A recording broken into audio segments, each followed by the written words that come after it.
My name is Kate Weiland-Moores, and I am the Chief Operating Officer at Concurrency. Concurrency is headquartered here in Milwaukee, Wisconsin, and we are a systems integrator partnering with both Microsoft and ServiceNow. My journey began many, many years ago, where I was raised in Door County and couldn't wait to get to Milwaukee, Wisconsin, where I've spent the last 30 years of my career primarily in information technology, growing up as a technical recruiter, so working very hard to recruit people into tech and to Milwaukee. And here at Concurrency, being headquartered in Brookfield, it's just so important that we continue to attract people here and, more importantly, keep people in our area. So happy to be here today.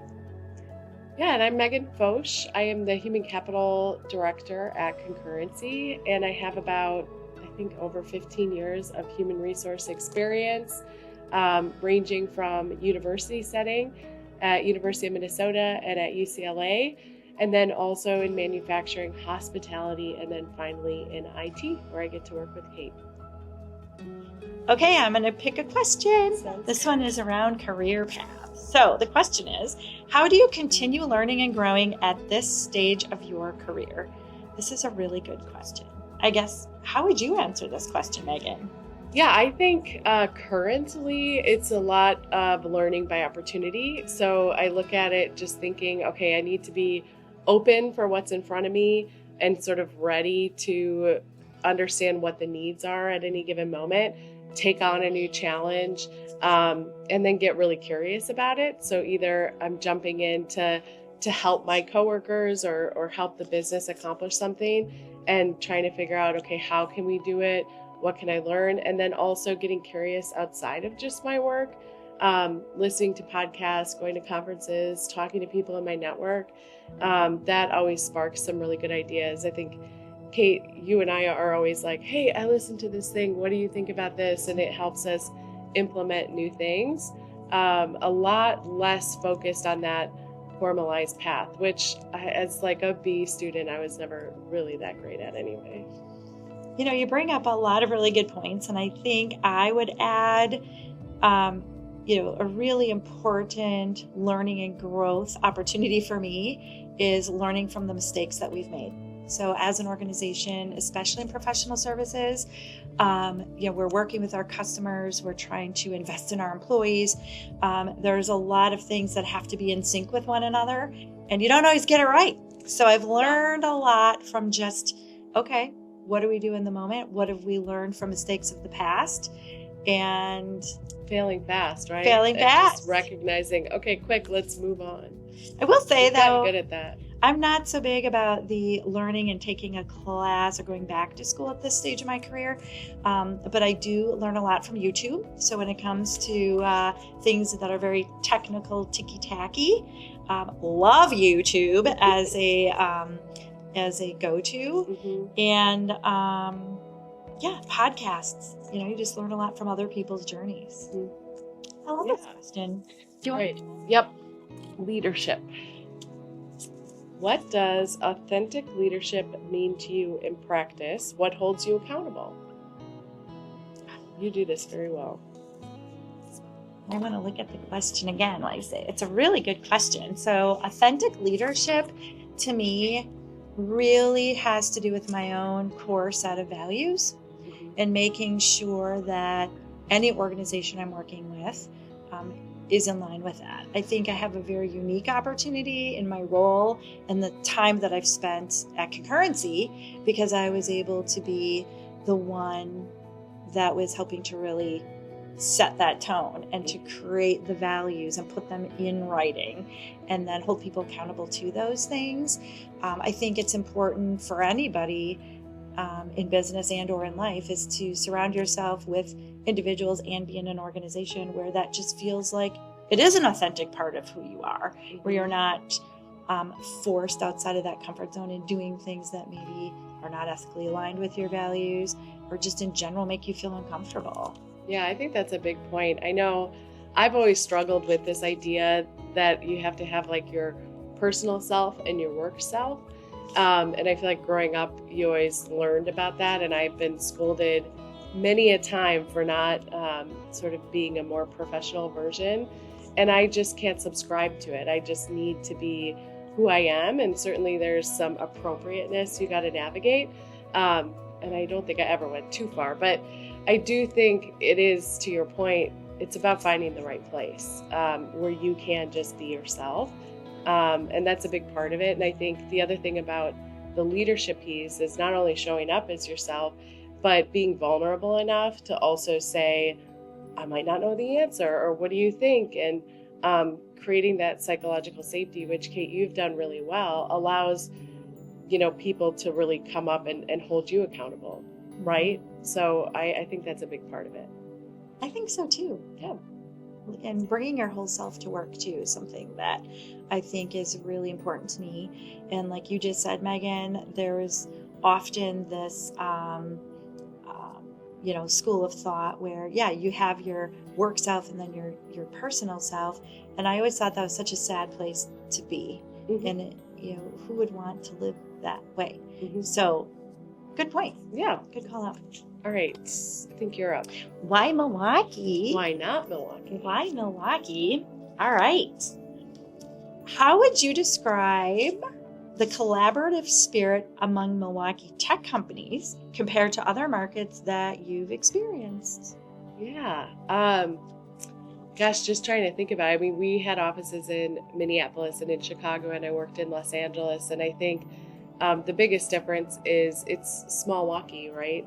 You can't quite get away from anybody. And there's often not as many people sort of new to the area, which we'd love to change and continue to have that grow. But it is a small town in a sense. So just knowing your network and keeping tabs on people and also holding yourself accountable to just a level of integrity that's going to follow you. There's really no escaping it. And it's cool to just see, especially with Milwaukee Tech, all the different events that we get to do together and cross paths with each other, even though we might be competitors, right? What a great call out. Milwaukee is a small community, nowhere to hide. So I think it's about the relationships that we build and the importance of that integrity. And I personally love how connected Milwaukee technical companies are. I would want to give some credit to Milwaukee Tech. We've been a partner, one of the founding partners of Milwaukee Tech. And from that relationship has come so many other relationships for myself personally and for Concurrency. I can reference even just Synapse, who I met with today. I think that there's way more collaboration in Milwaukee than I've seen in Minneapolis, in Chicago, where we used to also have physical offices. Part of it could just be the size of Milwaukee, but I want to go a step further and say it's the quality of people that we have here. It's the energy, it's being a tech hub. We have innovation centers. You look at UWM and all of the work that they're doing with their innovation center. And there's a lot of inspiration here in Milwaukee. Mm-hmm. And I love being a part of that. I love Milwaukee. All right, what's next? Where do you see the most exciting growth potential for Milwaukee's tech ecosystem in the next 3 to 5 years? I feel very passionately about the relationships that we need to continue building at the high school level. And I would love to say, let's go all the way down to K-5, but let's really continue on some of the momentum that I have felt, either through Milwaukee Tech or even through, Concurrency is a partner of Launch, which is Elmbrook and now Wauwatosa school system, really encouraging students in that high school level to understand what are the opportunities within tech. It's not just about being a programmer anymore. Mm-hmm. It's about all of the different business opportunities that are available, and to really educate them, and more importantly, give them some hands-on experience through integrative programs, so they can work with other, with clients and get to know what a day in the life would be. I think that that's going to be key. I would also add on that it's important that we are building those relationships in high schools now, but then also making sure that the colleges are ready to receive that here so that those students want to stay in Milwaukee. And what are we doing to continue to attract with programs? Such as only one of many. I know that we have so many different programs through MATC right now, through UWM, even Marquette, in building that relationship. Yeah. I think it's cool too, thinking about this younger generation who, in some cases, sort of lost out with COVID and sort of our in-person structure we've leaned on with internship. We have to redesign that. But also it's mattering less what you know and what your experience is, and it's mattering more how quickly you can learn and how curious you are. So I think it does open up this opportunity for younger workers to come in and say, okay, what's needed? I'm going to go learn it and I'm going to go figure it out. And you almost can't keep up with the technology these days unless you're just a lifelong learner. I also am curious if just the cost of everything and sort of the way of life that's becoming untenable in even some bigger markets, that Milwaukee might get a little bit more attention from just a place to live, a place where your money goes a little bit further, where it doesn't feel as stressful in some ways that maybe the rest of the United States will get notified to that at some point, or have to start thinking about that, because we have a lot of really great things going for us in that sense. Good call out. Really good call out. That's why I love Great, best kept secret, Milwaukee. Yeah. All right, let's do another question. Okay. Leadership. I'm going to grab it. How do you create momentum within teams? How do you see momentum leveraged across the ecosystem? That's a really good question. I would start by saying within our organization, I think it's really important to make sure you have the right people in the right roles, doing the right things, holding them accountable, because you want to create momentum around the right things, not the wrong things. And I have seen scenarios within organizations, even our own organization, where the wrong things got momentum. So I think starting at the top, holding those people accountable, and making sure that they're leading by example and that they're creating momentum around the positive things that we want, whether that momentum needs to be consistency or change. But it's always about the quality of the work and the interactions and the experience. So I would say that would be the most important thing, is having the momentum, and then through mentoring, right? Have those people lead by example and then mentor across the org. Yeah, I mean, obviously the authentic leadership matters so much to driving the momentum. So just being vulnerable, creating that safety that people can sort of raise their hand and be like, I think we're going in the wrong direction. Quick, let's pivot. And the other thing that I think we've gotten quite good at is hiring the right people. Like, you have to hire the people who aren't afraid to push back in a respectful, bold way, and are curious enough to, even if they are the ones that implemented the change, that they go, wait, I think we can do better, right? Let's pause, let's regroup. And it takes a level of confidence and also a level of humbleness to be able to do that really well. But we rely on our people so much to bring their expertise. I think you say it all the time, like, I'm not the smartest person in the room. We have smart people everywhere. We have to create space for everyone to speak up. That's how you're able to move fast. And I think organizations don't have a choice anymore, because the speed at which everything's changing, you don't get to have the meeting and the org change plan and then you implement it and then the communication tree. It's like, it's happening now. We got to be able to communicate left, right, center, all of it. I like how you wove some of our values into that, Meghan. Be bold, be yourself. Yeah. Benefit of intent. I love that. Be the difference. Growth mindset.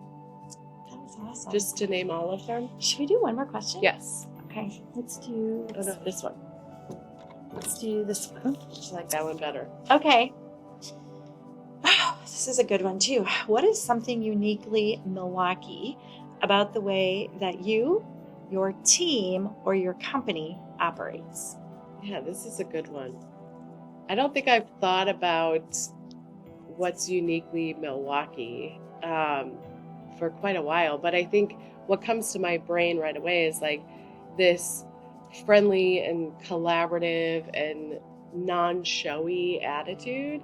And I think that has come across in our culture for sure. I also think uniquely Milwaukee for us is we still have to compete with these bigger organizations, even though we're in this smaller market. So where some cities might not have to think about it, and in tech specifically, we have to try a little bit more creatively to how we attract people and keep them here when they can work remotely for pretty big companies that can finance some really great benefits. I think we do it quite well because we have some of the best people that I've ever met. I agree, and well said.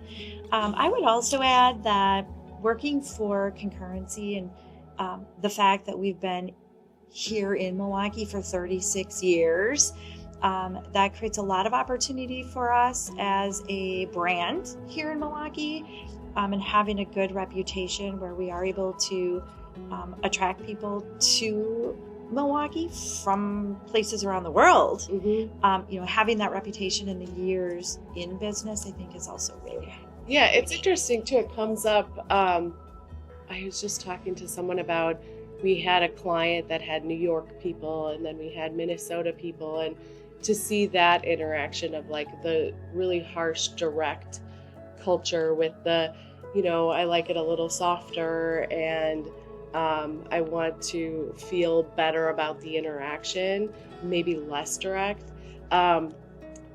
Feeling like Milwaukee is sort of somewhere in the middle.